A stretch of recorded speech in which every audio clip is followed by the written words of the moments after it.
Hello, সবাইকে অভিনন্দন। আজ ঐতিহাসিক ৫ জুলাই ২০২৪।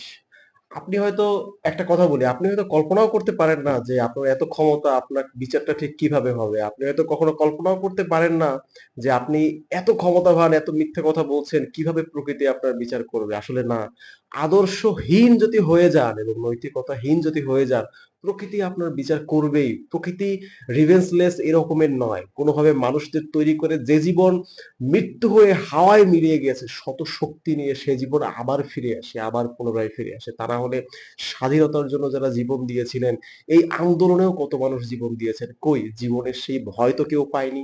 কেউ তো সেই বুককে গুটিয়ে নেয়নি যে এই বুকে যদি গুলি করা হয় তাহলে সে বুক পেতে দেওয়া ঠিক হবে না, এমন তো কেউ ভাবেনি। জীবন এক মাথাকে আপনি কেটে ফেললে আরো হাজার মাথা সেখান থেকে তৈরি হয়, আরো হাজারটা জীবন সেখান থেকে তৈরি হয়। সাহসকে কখনো দমিয়ে রাখা যায় না।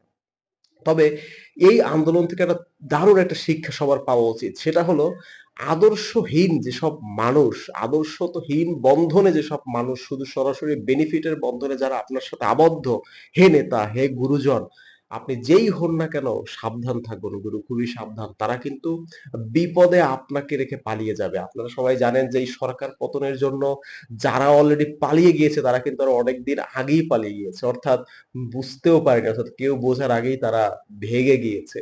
তো আদর্শের বন্ধন না থাকার কারণে তারা কিন্তু ভেগে গিয়েছে। বিভিন্ন অঞ্চলে বিভিন্ন পাড়া, রাস্তায়, মহল্লায় ডাক পড়ে গিয়েছে। মানুষ রাস্তায় নেমে এসেছে। মানুষ আসলে বুঝতে পেরেছে।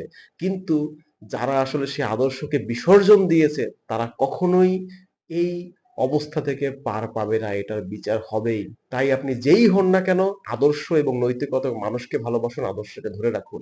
এর মধ্যেই সকল বিজয়।